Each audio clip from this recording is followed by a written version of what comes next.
Hello and welcome back to our study, God of Restoration, Poetry and Prophecy in Isaiah 40 through 55.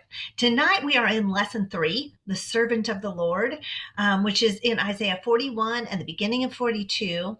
But let's start with a little review of what we did last week, which was the majority of chapter 40. So what stood out to you from chapter 40 or from that lesson?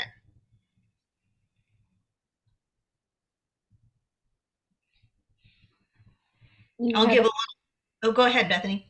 you had this big comparison of God to the nations, to other people's gods, and just all these things that we hold up as mighty and how inferior they are, and yet God cares about us and or them and knows each one of them and all these Yeah, it was striking, wasn't it? How it all came. So it came back around to God's support and God's strengthening of the people. Yeah, even though, so the text is kind of structured around four big comparisons, and you said them very well against to the nations, to the idols, to their rulers, and to their heavenly beings. And we saw that in each case, God is superior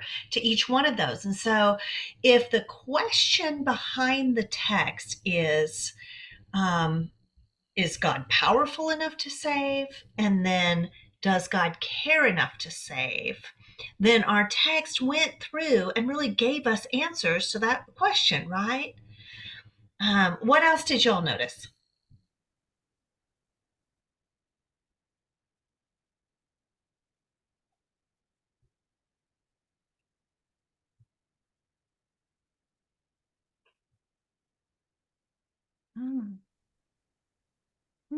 things. It's like a drop in the bucket. Yeah, that expression. Maybe I wondered if it originally comes from this passage where the nations are like a speck of dust on the scale or like a drop on the bucket. That was part of the comparison to God. And we saw how poetic this language is, right? It is very, there are all these vivid comparisons, and God really showed up very vividly as the great creator, right? We saw this theme over and over, God sweeping out the heavens like a, oh, I can't remember what, it's like a cloth, like a tent, um, and God making everything and not needing anyone to help, not needing a counselor or an assistant or any kind of support.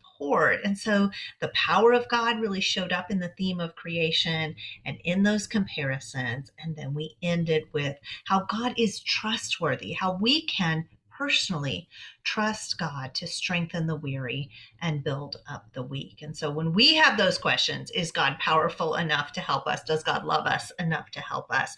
Though that answer is sitting right there, that God will be there to strengthen us. Any other comments from last week's lesson? Okay, so today let's move into today's passage, and we're really building on it. You'll see the theme of creation show up again, but today's passage is longer, and it has an interesting structure. It has two long passages that run parallel to one another. So the first is in 41 1 through 20, and in the second is 41:21 through 42:13, and these two they run alongside each other. They both have kind of four major points, and the first point of each, God is um, calling for an answer in a sort of courtroom scene. We talked about how there would be courtroom scenes in Isaiah, and here are our first two tonight. So let's begin. Would someone please read 41 1 through 4 and look for the hallmarks of why we're calling this a courtroom scene? I'll read it. Thank you. Be silent before me, you islands. Let the nations renew their strength. Let them come forward and speak. let us meet together at the place of judgment. Well, there we go, courtroom. Yeah.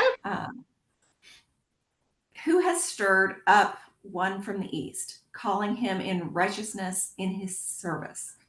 He hands nations over to him and subdues kings before him. He turns them to dust with his sword, to windblown chaff with his bow. He pursues them and moves them on unscathed by a path his feet have traveled before. Who has done this and carried it through, calling forth the generations from the beginning? I, the Lord, with the first of them and with the last, I am he. Okay, very nice. Thank you. Okay, so this is our courtroom scene. There was that point of calling out for judgment. So yeah, well spotted. And there's a couple little more pieces. Anyone else?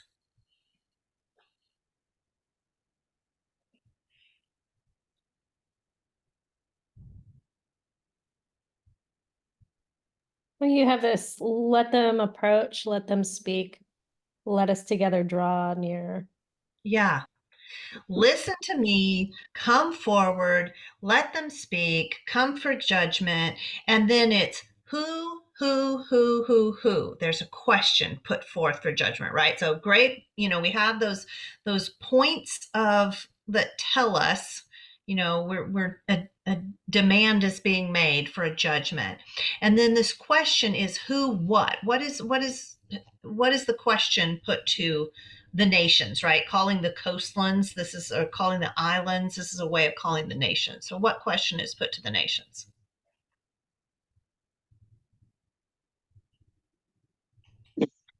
Sorry.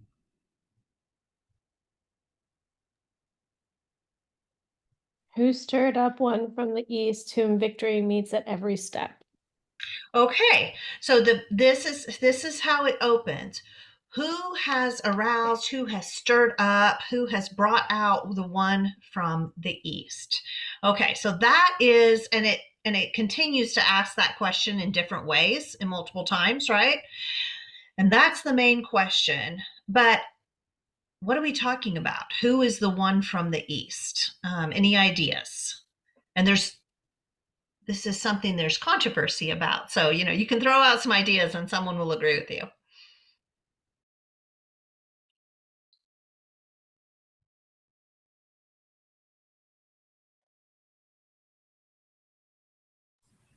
Well, the east could be in the beginning, and the beginning is God. Okay, so it's interesting. Like this idea, like, is this one from the east? Is it God's self, right?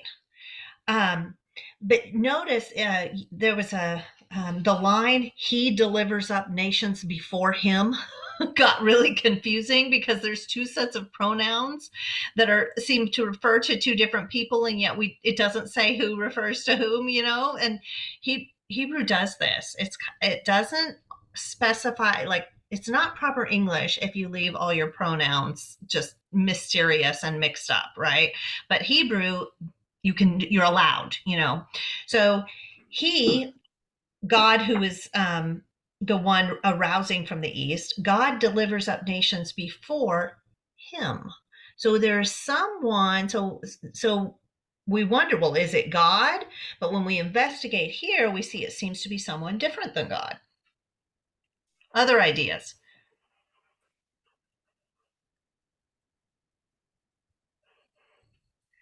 So who was doing all the conquering then? Oh, who was doing all the conquering then? okay, that's the Um, right question to ask. So we remember that the Jews at this point, the text will continue to call them Israel. That is meaning Israel, it's calling them the people of God by calling them Israel. It's actually the southern kingdom of Judah who has been taken into captivity. The northern kingdom, which when they were split was called Israel, is just, they are gone. They have been intermixed. They aren't a distinct people anymore. And that's how you end up with the Samaritans by the time of Jesus. There's just no northern kingdom left. So what we're talking about the southern kingdom, but we call them Israel, just to, make sure that we're on our toes with all that terminology. They're in captivity. Babylon came from the east, captured them and took them to Babylon. And now a new conqueror is sweeping in from the east, or it's depending on how you count it, they have to kind of go around, so it can be called from the north and the east. We're going to see that in round 2 in the second set of parallel passages. A new conqueror is coming from the east, and they're just chewing up the nations. They're conquering. And it will be Cyrus the Persian who conquers Babylon and eventually sends the Israelites back to Jerusalem, or the Jews back to Jerusalem. So there's honing in on that question, okay, who's the conquering person now? This is probably about Cyrus.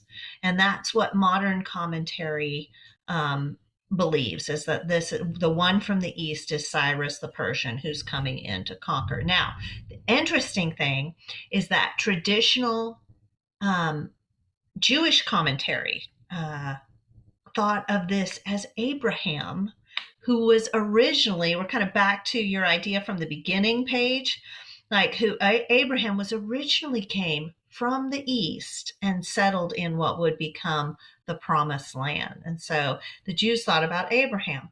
Well, isn't it interesting that this is sort of something that can be attributed to either one, such different people, even in different eras of history? Well, when we read that next line, we can sort of make sense of how it could be either / both. So let's go on to that next line. There's this is a line that's a little hard to translate. I have whom he calls, meaning whom God calls, in righteousness to his feet, the one from the east feet, whom God calls in righteousness to his feet. What other translations do y'all have? Mine says calling him in righteousness to his service. Okay, to his service. That's the NIV. Look at do you have a paper NIV? Look at the footnote. What is the footnote? It says, or east, whom victory meets at every step. Okay, whom victory meets at every step. So this is strange, right? To his feet, to his service, to every step. Well, all those could be interpretations of an idiom to his, it literally says in the original, it says to his foot. So all those make sense, right? You can call someone to their feet. It's like, get up and get ready to act. Get on your feet. I suddenly felt like I was going to maybe burst into an 80s song, but I didn't. I resisted. The second, calling to feet could be like at the foot of the throne, or at the foot of a ruler, like to his service, right? That makes sense. Or to a foot, meaning at every step. So all of those we can kind of make sense of. The question is, how does righteousness become victory in the alternate translation? This is like kind of at the heart of what is going on in this verse, but it's actually going to matter for the entire passage. The Hebrew word for righteousness, this is just the regular word for righteousness here. It does mean right action. But when we think of righteousness, we often think of morally right behavior, like don't steal and cheat, that kind of thing, moral righteousness. It's really much richer and more significant than that. It means the right action, in this case, the right action of God to accomplish God's purposes. And God's purpose here, see how he's got a sword that makes the nations like dust. He has a bow that makes them like wind-driven chaff. He subdues kings. The victory of this servant of God that God has called up here is God's righteousness. God's right action is to accomplish the purpose of delivering the Jews. And so this victory is part of it. And so we see these are all tied together, that God's right action will be the action that delivers and rescues God's people. So, yes, that's how we get that odd alternate translation, but it's also how we see how these verses could be talking about Abraham or Cyrus or even Babylon when they first came, because all these are people whom God called in order to accomplish God's purposes for the people of God. So, Abraham by bringing them to what would eventually be the promised land, Babylon by bringing them into captivity when they had disobeyed God, and Cyrus now by conquering Babylon and releasing the Jews to go back to Jerusalem. Deanna, Yes. is there maybe one more meaning in this? Yeah, go for it. What are you thinking? I mean, just hinting at the future with Jesus. Okay. That is the fingerprints of that idea are going to be all over this passage. Yeah. And so it may not be that we can see how Jesus exactly comes from the right. He comes from within Israel, and yet he's definitely someone that God calls according to God's purposes to accomplish. And so keep that in mind, right? One from the east is here. And it's talk more about a servant of God, and we're definitely going to see that. Okay, so the one from the east, is conquering. He makes them like dust and chaff. We've seen kind of that motif of the withered grass that just gets blown away. It shows up again. And these verses have all been asking the question, who set that up? Who aroused the one from the east? Who caused the kings to be subdued before him? And what is the answer? It's God. Yeah, the last line of verse 4, I, the Lord, I, Yahweh, I am the first and the last, I am he. And so God calls the nations to account, and then he demands an answer, and he provides an answer. Yahweh, God of Israel, did it. Okay, so I said each passage doesn't have 4 major points. So let's read the next section and we're going to get the next 2 points. So Isaiah 45 through 16. Would someone pick that up, please? Did you say 40? I'm sorry, I did say 40, but I meant 41. Okay, 5 through what? 16? 5 through 16. I'll read it. Thank you. The coastlands have seen and are afraid. The ends of the earth tremble. They have drawn near and come. Everyone helps his neighbor and says to his brother, "Be strong." The craftsman strengthened the goldsmith, and he who smooths with the hammer, him who strikes an anvil, saying of the soldiers, "It is good." And they strengthen it with nails so that it cannot be moved. But you, Israel, my servant, Jacob, whom I have chosen, the offspring of Abraham, my friend, you whom I took from the ends of the earth and called from its farthest corners, saying to you, you are my servant. I have chosen you and not cast you off. Fear not, for I am with you. Be not dismayed, for I am your God. I will strengthen you. I will help you. I will uphold you with my righteous right hand. Behold, all who are incensed against you shall be put to shame and confounded. Those who strive against you shall be as nothing and shall perish. You shall seek those who contend with you, but you shall not find them. Those who war against you shall be as nothing at all. For I, the Lord your God, hold your right hand. It is I who say to you, fear not. I am the one who helps you. Fear not, you worm Jacob, you men of Israel. I am the one who helps you, declares the Lord. Your Redeemer is the Holy One of Israel. Behold, I make of you a threshing sledge, new, sharp, and having teeth. You shall thresh the mountains and crush them, and you shall make the hills like chaff.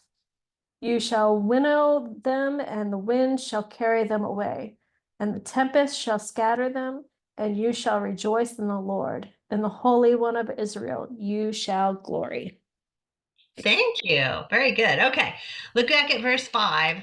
But we're back to speaking to the nations. Sometimes it's translated coastlands. How are they feeling? They're scared. They are scared. There's a conqueror chewing through nations, so it makes sense. How do they react to being afraid? They have drawn near and come. Okay, they're sort of huddled together, and then they help each other. And what do they do for each other?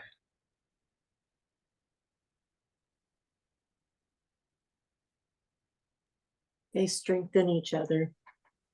Okay, they encourage each other to what? They strengthen each other toward what end? What are they doing in verse 7? Saying of the soldiering. It is good. They're soldering. Soldering, yeah, thank you. What kind of They're binding together. What's that? Are they binding together? What are they're smoothing metal with a hammer, they're beating the anvil, they're soldering, and the craftsman is encouraging the smelter. What are they making? Well, mine says goldsmith. So are they making, so are they making something out of precious metal? Definitely metal, because that's what you do in a smelter. Mine says the other nails down the idol so it will not topple. Okay, very good. All right. So the idol is supplied by your translators. That's not in the original, but so that it will not topple is in the original. So what we see, verse 7, the craftsman, or yours may have goldsmith or some other variation of that. The last time we saw that word craftsman was in 40:19. As for an idol, a craftsman casts it. And we can tell that they're making an idol because verse 7 finishes with so that it will not totter, so that it will not topple. Or yours was a little less obvious, Bethany, like the way that it said it. But what they're doing is they come together, they encourage each other to build better idols. That's what they do when they're afraid. And so we have, again, this element of the ridiculous, right? That our author did a really good job in our passage last week making the idols look so ridiculous. And we have this again, and it's like, the nations are afraid. Their reaction is to encourage each other to make really good idols, right? And so we have that little element of futility here, right? But God's people, they have a different situation, right? What in verse 8? What do they say to? What does God say to his people, to Israel?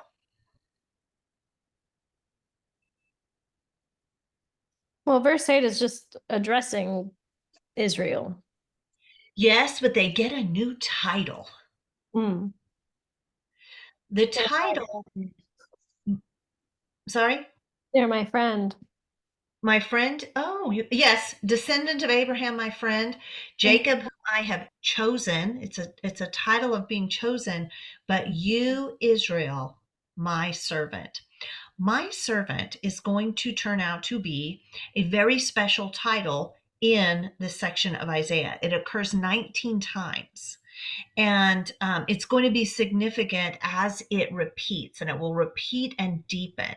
So Israel gets called God's servant. It's about being chosen and God being with them, because they are God's friends, like Abraham was God's friend, right? What does God tell? Do they need to be afraid? What does God say to them? Mine says, "So do not fear, for I am with you. Do not be Yeah, dismayed, for I am your God." yeah. And so, verse 10, do not fear, for I am with you. Do not look anxiously about you. I'm going to strengthen you. I'm going to help you. Notice that God will do this with his righteousness. So, with my righteous right hand, or you may have with my hand of righteousness. So, it's this same idea that the right action of God to accomplish something is what is going to help Israel so that they don't need to be afraid. And you don't need to be afraid is repeated again in verse 13 and in verse 14. And you're going to be vindicated against your enemies. They're going to be ashamed instead of you, they've been shamed you, but now the tables are going to be turned. And this is what it means for Israel to be the servant of the Lord. It means being chosen. It means God being with you and God carrying out God's plan through you. Okay. And God says God will help them because your Redeemer is the Holy One of Israel. And Holy One of Israel is a special title that Isaiah really likes for God. And we see it show up over and over. So that's a good thing to just notice. It's part of the poetic signature of Isaiah, the Holy One of Israel. Now, notice God is calling what he's going to do for the people redemption. Why is it redemption? Verse 14, your Redeemer. Well, they've been in exile this whole time because they weren't doing what they were supposed to be doing. Yeah, they landed in exile through their own sin, but God is redeeming them. God is like buying them back out of literally slavery. And yet we know that that idea, that concept of redemption is used as a synonym for salvation all the way through God's action in the New Testament. So we're already seeing the setup for a parallel between what God is doing here and what God will do to rescue us, right? Redemption is what's happening here. Now, this is a funny one. I loved how you were like, verse 14, do not fear you. What? What does he call them? Worm Jacob. You worm, Jacob. Yeah, I had to read that twice. I was like, what? What? Yes, yes. Why does God call them a worm? What is it? What does God mean by calling them a worm? I mean, worms do good things for the earth. Ah, what do worms do in the earth? They eat stuff and defecate and make good dirt for growing. Yep, they're like consuming the soil, pulverizing it, if you will, and leaving better soil behind them, doing an accomplishment. Okay. So I think when we hear the word worm, to me, that just without any other context, I would say that that's contemptuous, right? And I don't think I'm alone in that. It sounds like contempt, doesn't it? But does contempt fit with the rest of this passage? I don't think so either. I see a lot of head shaking. I don't think that contempt fits with this passage. It may be calling them something small and insignificant compared to the powers that they are up against, right? There are all these nations that have been like overlords and powers, and they're the least of these. And so it may be talking about that. They may be viewed in a contemptuous way as small and insignificant by those nations. So it could be capturing that idea. But I think it's also a poetic way to set up the next verse, right? Because yes, the worm chews up the soil and leaves something else behind him. And look, behold, I have made you a new, sharp threshing sledge with double edges, will thresh the mountains and pulverize them and make the hills like chaff. So if they are a little insignificant worm, God is going to make them into a powerful, uh, intimidating worm-like machine that can chew up the scenery and leave something else behind it. So I think we've got like a funny, clever, little poetic reversal for the people of God here. Thoughts or comments on that?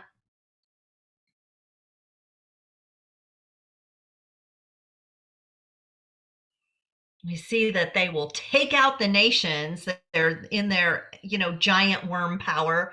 They will take out the nations until they are once again the chaff, the grass that gets blown away by the wind, as we've seen that same motif show up and over.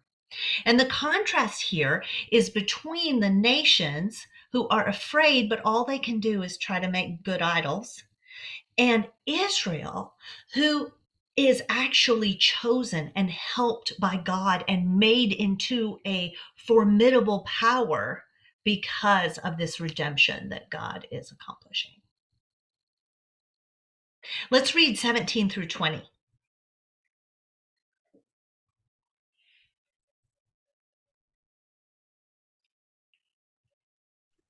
The poor and needy search for water, but there is none. Their tongues are parched with thirst. But I, the Lord, will answer them. I, the God of Israel, will not forsake them. I will make rivers flow on barren heights and springs within the valleys. I will turn the desert into pools of water and the parched ground into springs. I will put in the desert the cedar and the acacia, the myrtle and the olive.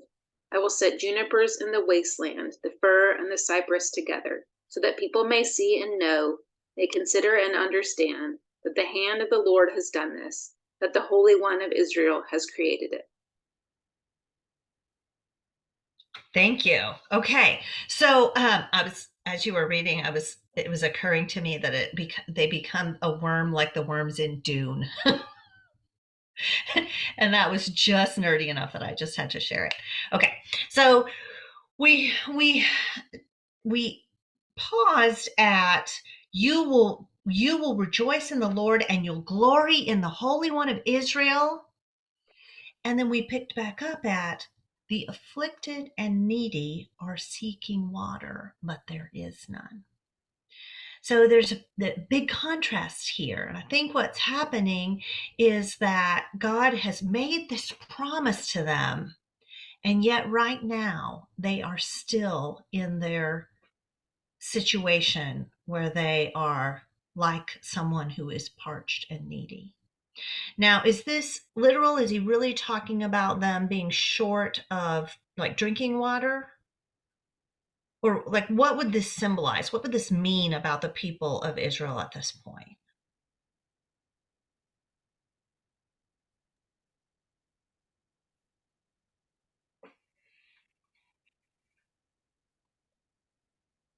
To me, it kind of seems like maybe they're struggling to survive or feeling like, that our basic needs are not being met.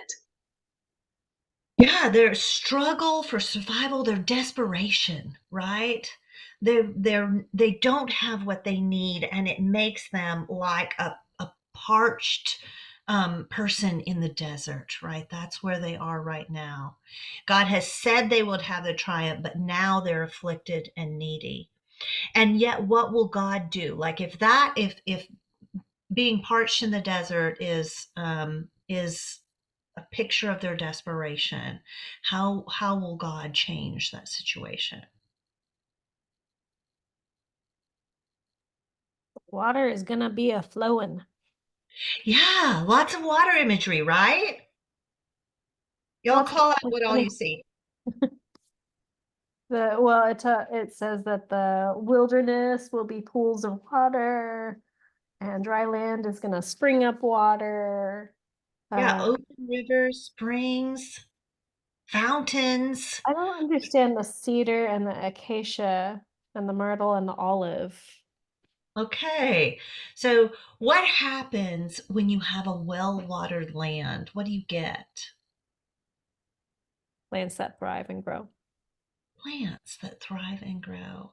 It becomes a garden, right? It becomes this luxurious garden oasis where this tree and that tree and this other tree can all flourish, right? So this is a picture of flourishing, a lush, of a paradise garden land that God is going to make in answer to their parched desperation. Now, what is a garden that God wants put on earth full of goodness and that highlighted trees? Sounds to me like the Garden of Eden. It does. It does sound like the Garden of Eden. And I think this is Eden imagery. This is the garden of the beginning that is showing up here. God will answer their desperation by making them this new garden, a place where there was unity with God and no trouble before sin. And so it is a recreation. God will create again the goodness as it was meant to be.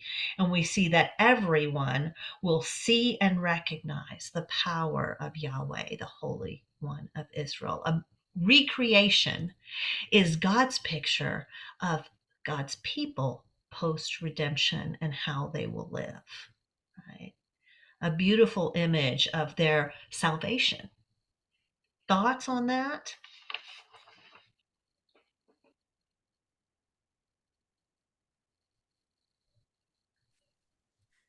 Dan, I was looking into the word cedar, the Hebrew for that a little more. And it was interesting to me that it ends up talking about strength and firmness. So it's not just the people that he's placing in the garden, but they're strengthened. They're strong through him. So Yeah, strength. This is not the Texas mountain cedar that we all hate. But yes, cedars in the ancient world were the tree of the building of palaces and temples. Yeah, and we have all these different trees. There's actually an entire theme of tree kind of imagery that runs through the whole scripture that I'm not going to have time for, but it's super fascinating if you ever thread through and look at all of the tree imagery as it goes through the Old Testament and into the New. Yeah. So all these, the Garden in Eden is where it begins, where there are certain trees that are important, and the importance of trees will pop up here and there. Yeah. Yeah. So we have 4 sections of the passage, right?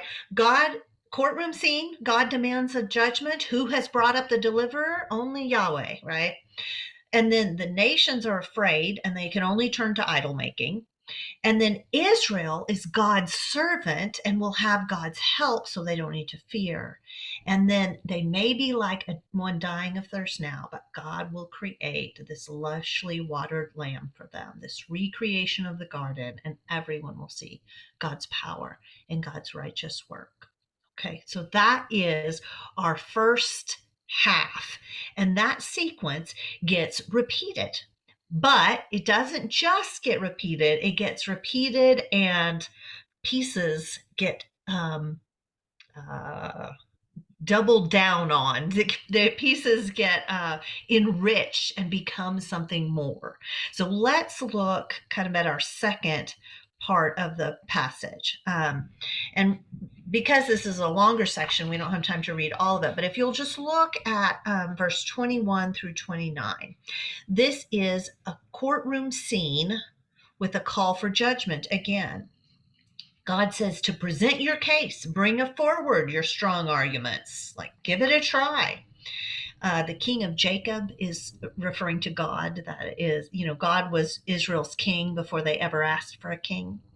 So God says, bring forward your strong arguments. But he's challenging someone in particular. Verse 22, let them, or some of your translations say, let them, the idols, bring forth and declare to us what's going to take place. And so this challenge is issued to the gods of the nations, these idols of the nations.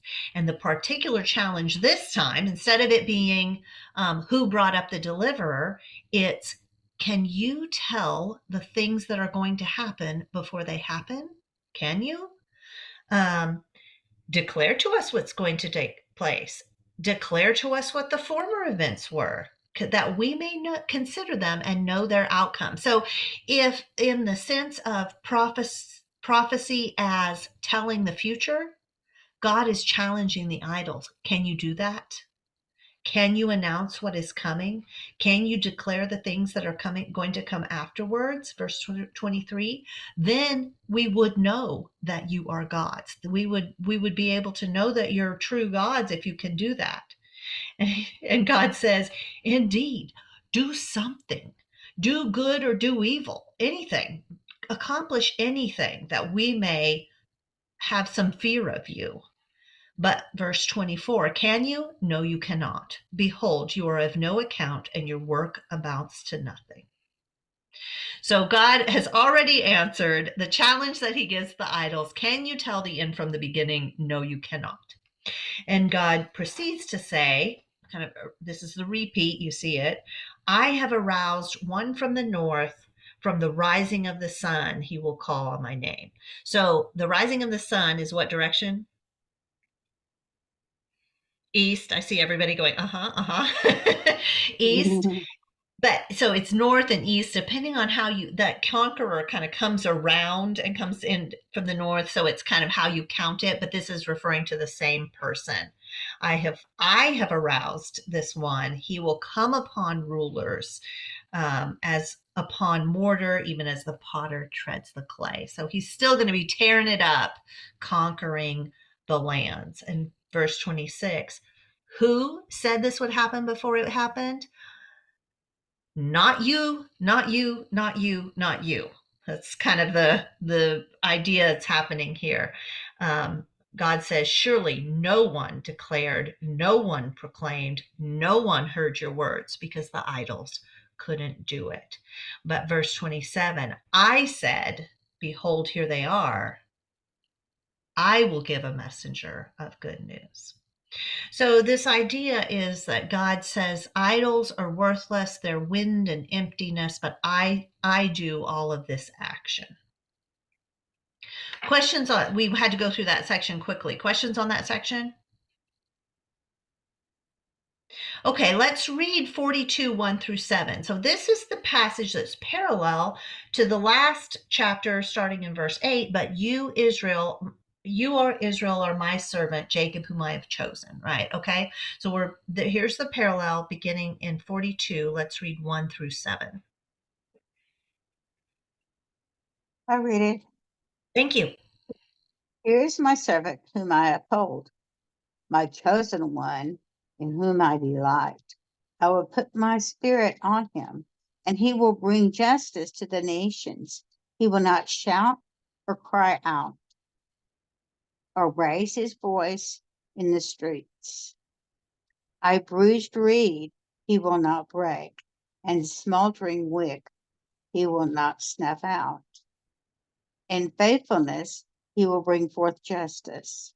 He will not be falter nor be discouraged until he establishes justice on the earth.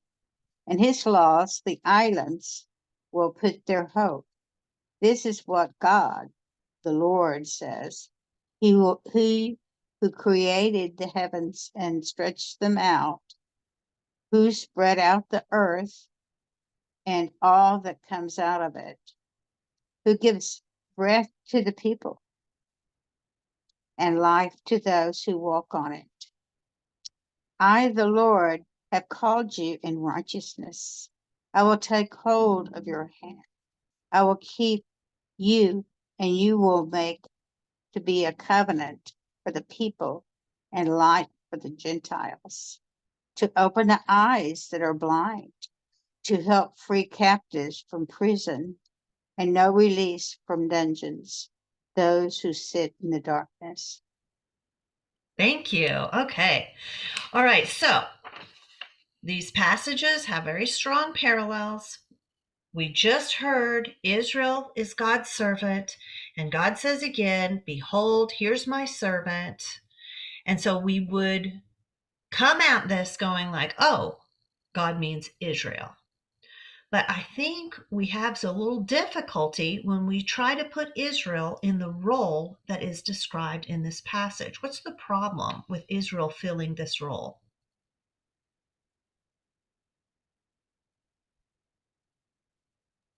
Israel didn't really bring justice to the nations. They really didn't. They were supposed to, but they didn't get it done. Yeah. And they didn't What? seem to care about breaking a bruised reed. No, Or they snuffing out things. they were abusing the widow and the orphan. They weren't protecting the bruised reed or the dimly burning wick. They had a lack of gentleness. Yeah, definitely. They had a lack of a lot of things. Yeah. Faithfulness, gentleness. They were not faithfully bringing forth justice. And they did falter. Didn't they falter like quite a lot? So we have a little bit of a problem. This is a pretty tall order for Israel. The final approach to exile was not the first part of them disobeying God. They had been disobeying God for a long time. And so they have all these problems, yet the servant will do all these glorious things. It also sounds like an individual, like a single person, in some ways that the first passage about the servant did not. And it sounds like a king. Who can bring justice to a land? Who can establish justice on the earth? Who can issue the law that the nations are waiting for? That's a job for a king, not for just anyone. And Israel doesn't really seem like they're up to filling the role of the king. And then finally, this person in verse 6 will somehow be a covenant to the nations, right? An earthly person can make a covenant, but this servant is going to be a covenant.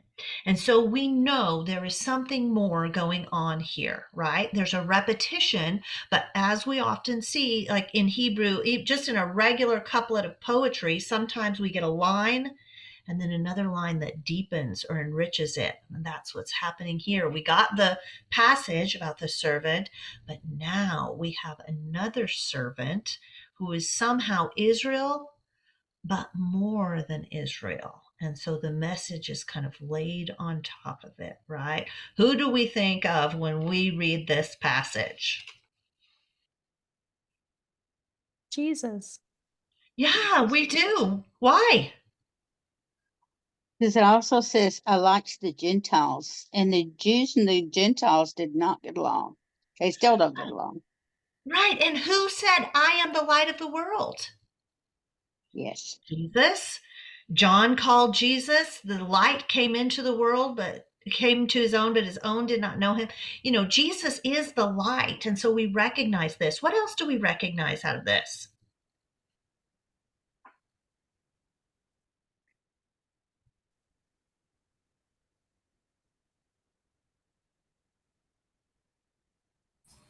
All the gentleness and, you know, being kind and helping and justice and all of that.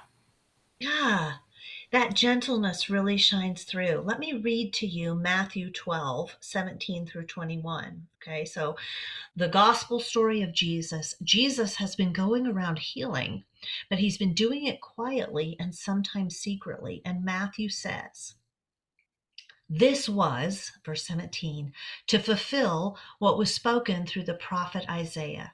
Here is my servant whom I have chosen. And we might think, oh, those were also the words at Jesus' baptism, weren't they? The one I love, in whom I delight. I will put my spirit on him, and he will proclaim justice to the nations. He will not quarrel or cry out. No one will hear his voice in the streets. A bruised reed he will not break, and a smoldering wick he will not snuff out till he has brought justice through victory. And in his name, the nations will put their hope. And so Matthew has directly quoted this passage and said that Jesus, walking around doing his ministry, is fulfilling it. His gentleness and his quiet service and his quiet healing have triggered Matthew to recognize Jesus in this very passage. And then what do you notice? Like, look in 7 maybe. He's opening the eyes of the blind, which he does in the New Testament. There's also, when we're reading through this, a lot of this sounds like it's the fruits of the Spirit. Yes. Not a list, but you're describing, you're getting these descriptions of the gentleness and a healing. godly character shines through here, doesn't it? Yeah, and just this idea that Jesus quotes from Isaiah 61, not exactly from here, but it's a lot of the same words when he gives his description of his mission in Luke 4. I've come to open the eyes of the blind, and the deafs, and he does the same thing when he sends John's disciples back and say, go tell John what's happening here. The deaf hear, the mute speak, the prisoners are released from prison. It's all kind of a repetition of these ideas. And so we know that the redemption that God is promising has multiple dimensions, right? Yes, God will be bringing the Jews back to Jerusalem. That will happen through Cyrus. But just as through all of history, from Abraham coming from the east to Cyrus coming in, to God calling his servant, the people of Israel, and then God calling a servant who is Israel, but also more than Israel, who is also the representative of Israel in the way that Israel could never be. God is going to bring this new kind of servant who will do more, who will bring justice, who will be a king. And so already this action, what he's doing right here for the people, is mirroring what he will do in Jesus Christ. And that's why we conclude in praise in verses 8 through 13. I've lost my place. Here I am. Okay. I am, verse 8, your translations will probably read, I am the Lord, that is my name. But if we were to take what's there instead of Lord, it's I am Yahweh. That is my name. I will not give my glory to another, nor my praise to graven images. So we're back to this idea that it came in the first part where God says, idols can't tell the future, but I can, right? Behold, former things have come to pass, and now I declare new things. Before they spring forth, I proclaim to you. God can do that. Idols never could, but God can. And not only that, but right here, God is telling us, I am going to do a new thing. And because of that, verse 10, sing to the Lord a new song. Sing his praise from the ends of the earth. You who go down to the sea and all that is in it. He's kind of detailing all the different nations here. Right? You islands and those who dwell in them. Let the wilderness and its cities lift up their voices. The settlements where Kedar inhabits, the inhabitants of Selah, sing aloud. Let them shout for joy from the mountains. Let them give glory to God and declare his praise in the coastline. The Lord will go forth like a warrior. He will arouse his zeal like a man of war. He will utter a shout, yes, he will raise a war cry. He will prevail against his enemies. And so this new thing that the Lord is doing is not just bringing in the one from the east to do the conquering. It is that, but it's also more, because eventually The warrior who brings victory will be God himself, and he will bring a better victory, a new thing that will be even more than the thing they are imagining now. Questions or comments on this passage and how it kind of fits together, or does this bring up any ideas for you?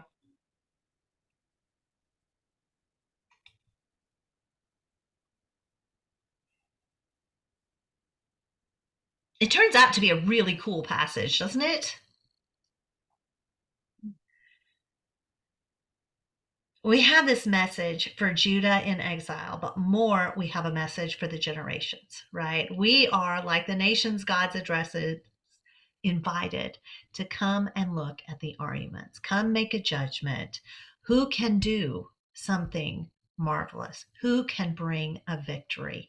Who can deliver on promises, right? Because of the servant who is both Israel and more than Israel is also somehow God, is a light to the nations. There is a victorious warrior who is also as gentle as to not break a bruised reed. It's an echo of that message from chapter 40, where there's a God of power who's as gentle as the shepherd gathering up the lamb, right?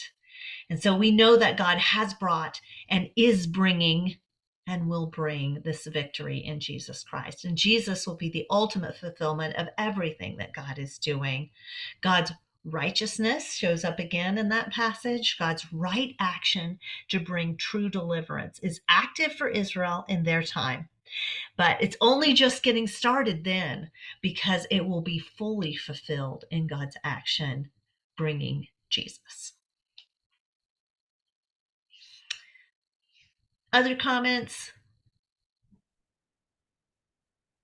Well, thanks everybody for being here tonight. Thank you for your discussion, your participation. This has been, I ended up getting super excited about this. I was very stressed about this passage because I kept spending so long in the beginning of it. I was like, we're not going to have time. But, it's the repetition that shows us like how that meaning deepens and gets richer.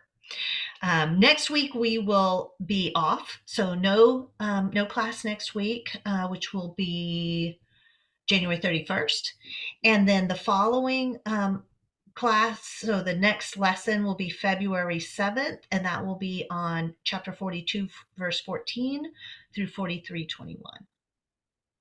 Thanks, everyone.